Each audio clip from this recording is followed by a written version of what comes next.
So dito nga po mga kalingap mga kaedsi, Viancy umamin na inalok ng kasal ni Kalingap Edu. So yan po ang ating pag-uusapan po mamaya mga kalingap mga kaedsi. Pero bago po natin ipagpatuloy ang video ito sa mga bago pa lang po sa ating munting channel, huwag po natin kalimutang suportahan ang ama ng Kalingap, Kuya Val Santos Matubang at Kalingap Rab. At paunawa panoorin po muna ang full video bago mag-comment para malaman ang nilalaman nito. So dito nga po mga kalingap mga kaedsi, Viancy umamin na inalok ng kasal ni Kalingap Edu. So yan po mga kalingap mga kaedsi ang ating pag-uusapan nga po. Pero bago po yan mga kalingap, pag-uusapan lang po muna natin ang gaganaping birthday nga po ni Viancy, na kung saan dalawang tulog na lang po mga kalingap ay birthday na nga po ni Viancy, ang nag-iisang wifey nga po ni Kalingap Edu. So yan po mga kalingap mga kaedsi, grabe ang dami pong nag-aabang na nga po at talagang excited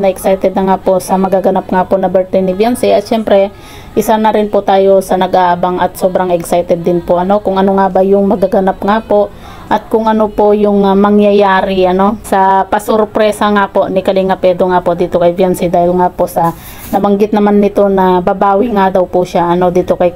dito nga po kay Viancy, dahil nung nakaraan nga po ay wala pong naibigay na regalo itong si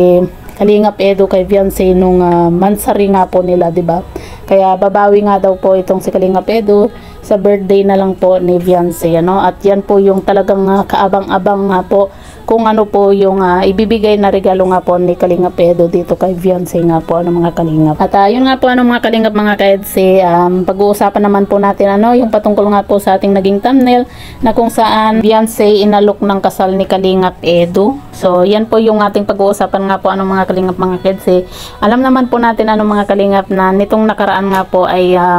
nag-chat nga po itong si Viancy kay Kalingap Rab, na kung saan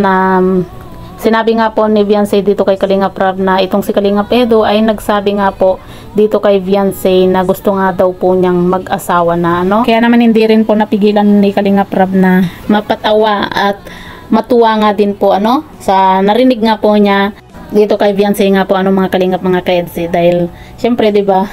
kumbaga natawa na lang din po itong si Kalingap Rab na bakit itong si Viancy yung nagsasabi na gusto na po nga mag-asawa ni Kalingap Edu, na pwede namang itong si Kalingap Edu ang magsabi nga po dito kay Kalingap Rab, dahil pinsan naman niya po itong si Kalingap Rab nga po mga kalingap mga kaedsi. At yun po mga kalingap mga kaedsi, kumbaga alam naman na po natin na itong si Kalingap Edu ay talagang nasa tamang edad na po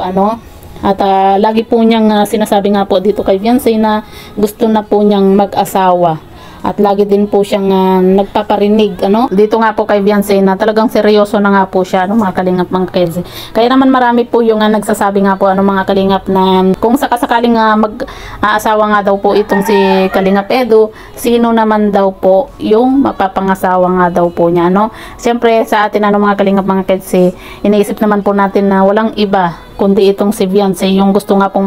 mapangasawa ni Kalingap Edu, dahil nga po sa nakikita naman natin itong si Kalingap Edu na talagang sa mga huling vlog nga po ni Kalingap Rab nga po dito sa Tambalang Edsi, talagang mapapansin po natin itong si Kalingap Edu sa mga salita nga po niya na lagi po siyang nagpaparinig nga po maging nung pumunta nga po sila sa Cebu, di ba? Kung maalala niyo po mga kalingap mga kaedsi, yung sinabi nga po ni Kalingap Edu dito kay Viancy na kumbaga masaya yung magkaroon po ng girlfriend at kay Viancy nga po niya yun sinasabi mga kalingap mga kaedsi. At nitong huling vlog nga po na nung photoshoot mga kalingap, di ba pansin naman po natin na talagang seryoso yung pag-uusap nga po ni Kalingap Edu at ni Viancy nga po nung time na yun. At talagang itong si Kalingap Edu ay sabi nga po niya willing naman daw po siyang maghintay dito kay Viancy ng 1 taon para maging legal na nga daw po yung kanyang panliligaw At nabanggit nga din po di ba ni Kalingap Edu nga po at talagang minamadali nga po ni Kalingap Edu yung edad nga po ni Viancy. At alam naman po natin mga kalingap mga kaedsi na talagang boto rin po itong si Kalingap Rab, si Kuya Val at sila Ate Edna nga po dito kay Viancy para kay Kalingap Edu nga po mga kalingap mga kaedsi. Kumbaga yung ang inaantay na lang po ni Kalingap Edu nga po kay Viancy ay yung matamis nitong oo kapag nanligaw nga po itong si Kalingap Edu pero yun nga syempre di ba wala pa po sa tamang edad po kasi itong si Viancy, kaya naman sabi nga po ni Kalingap Edu na willing po siyang maghintay ng 1 taon pa, di ba?